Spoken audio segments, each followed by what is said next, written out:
Je sais que ça fait longtemps que j'en ai pas parlé, mais j'aime pas particulièrement les slice of life. En fait, pour bien expliquer, même si je l'ai fait dans un nombre incalculable d'épisodes, comme l'Anime Time 156 sur Beastars, l'Anime Time 130 sur Nishijo, l'Anime Time 129 sur Hachikochi, plus récemment avec l'épisode 193 sur Jai-sama wa Kujikenai, et j'en passe beaucoup d'autres, les slice of life, ça mène souvent à rien. L'attrait même du slice of life, c'est pas l'évolution du personnage dans une intrigue épique, mais l'évolution ou la non-évolution du personnage dans une situation de la vie de tous les jours. Alors attention, il y a des slice of life qui en font plus, développent une vraie intrigue, comme Beastars, Anime Time 156, et Yofukashi no Uta, Anime Time 194. Mais ce sont des exceptions ici. La preuve, même encore aujourd'hui, je vais vous présenter un slice of life qui en soi ne développe aucune intrigue, dont l'intérêt c'est juste de voir un personnage évoluer dans une situation assez particulière. Et il faut qu'on en parle parce qu'il y aura pas mal de slice of life dans cette saison, et que lui justement va me servir pour parler d'un autre animé de cette saison. Bonsoir et bienvenue pour ce 212e épisode d'Anime Time. Et pour introduire cet animé,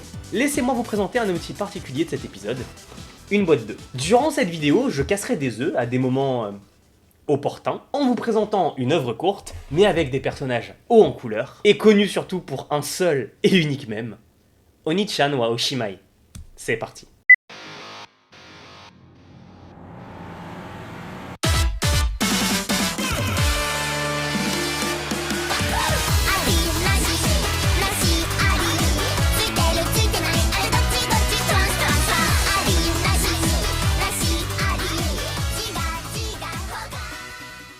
Oni-chan wa Oshimai, écrit avec un ha, pas un wa parce que c'est comme ça en japonais, mais c'est wa Oshimai, ou en plus court, Onimai, c'est à la base un manga écrit et dessiné par Neko Tofu. Et la publication du manga est assez particulière. À la base, c'était un manga publié par l'auteur sur Pixiv.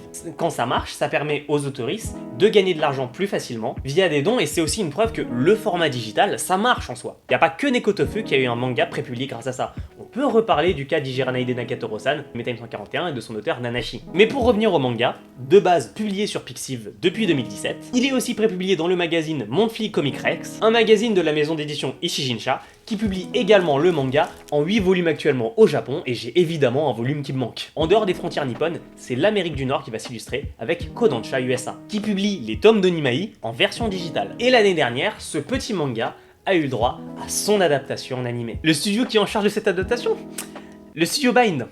Le studio qui adapte uniquement Mushoku Tensei, tellement c'est une machine à fric cette œuvre. En fait, c'est pareil que le studio 8 et David Productions. Donc le studio de SNK et Jojo, qui le temps d'une pause café comme ça arrive et dépose Owari no Seraph Anime Time 152, Fire Force Anime Time 182. Sauf que là, on dépose un slice of life. Onimai, c'est une saison de 13 épisodes diffusée pendant l'hiver 2023. L'animé est licencié par Crunchyroll et je crois que je vais arrêter de le dire tellement ça devient évident aujourd'hui. Dans cet animé, nous allons suivre deux personnages très particuliers, Mairo et Miyari Oyama. Un frère et sa petite sœur, en apparence assez normaux, mais chacun des deux de la fratrie se démarque à sa manière. Mihari, c'est une meuf de science. Malgré le fait qu'elle ait l'âge d'aller au lycée, elle est tellement intelligente, douée, passionnée par ce qu'elle fait, qu'elle a sauté plusieurs classes et qu'elle est actuellement à l'université. Voyez un peu Mihari comme Akase de Nishijo, avec absolument aucune différence parce que c'est une des expériences de Mihari qui va nous intéresser. Pour revenir sur My Hero, c'est un bon vieux NEET comme on en a vu plein dans cette émission. Sora, Kazuma, Subaru, Kirino, you name it, il est pareil. Sa chambre dégage une odeur, t'as peur. La douche, il en a peur. C'est plus acceptable d'avoir dans ton entourage un joueur de LoL que ce truc. Et ça, Mihari l'a très bien compris. Et par un aspect sérieux pour le coup, je vous explique. Selon vous, est-ce que rester tout le temps enfermé dans sa chambre, à jouer aux jeux vidéo sans jamais sociabiliser, à simp sur des personnages qui n'existent pas, tout en ayant une hygiène discutable, vous permettra d'être heureux dans la vie? La réponse est oui, c'est ce que je fais de ma vie et j'ai jamais été aussi heureux. Si Mihari pense le contraire, c'est son choix, mais je vois pas trop ce qu'elle peut faire de toute façon pour changer.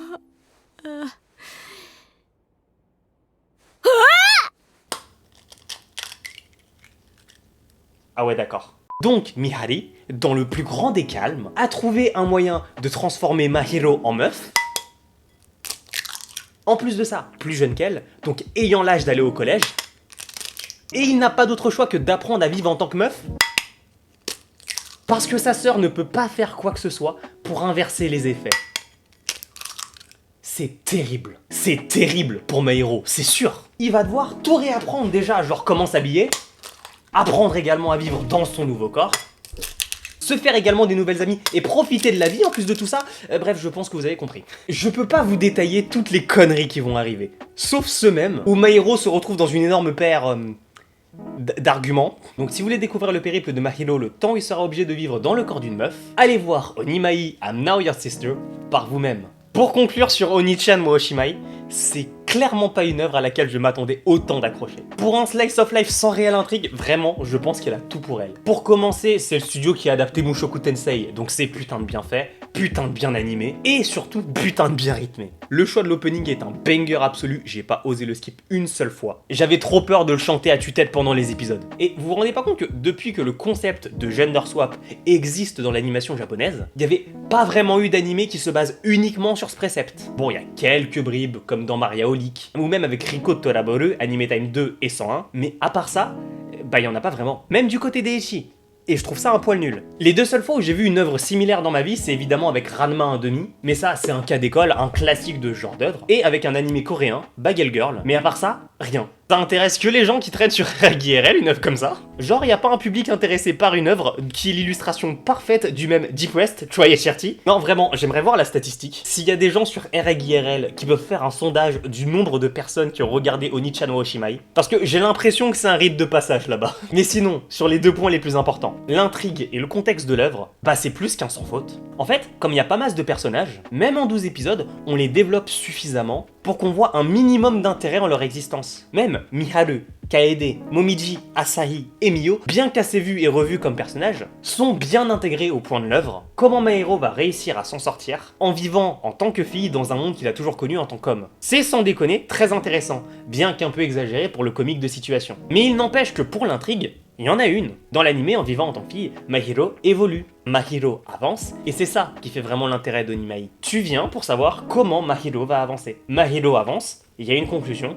avec une ouverture, cohérente avec le personnage et l'œuvre. Que demander de plus? Retenez bien ce que je viens de vous dire, on en reparle lors du 241e épisode d'Anime Time. Personnellement, j'aime bien Onimai. C'est une œuvre courte, bien réalisée, qui a su montrer qu'il n'existe pas que des bêtes slice of life, ou des slice of life qui en font énormément, et a raison. Et évidemment que je vous recommande Onimai. Je terminerai cette vidéo sur une question, qui je pense est la plus importante par rapport à cette œuvre. Vos œufs, vous les préférez comment, brouillés ou en omelette? J'espère que ce 212e épisode d'Anime Time vous aura plu. C'était Hunter. On se retrouve très bientôt pour un prochain épisode. Ciao. Et moi je vais aller devoir faire une omelette.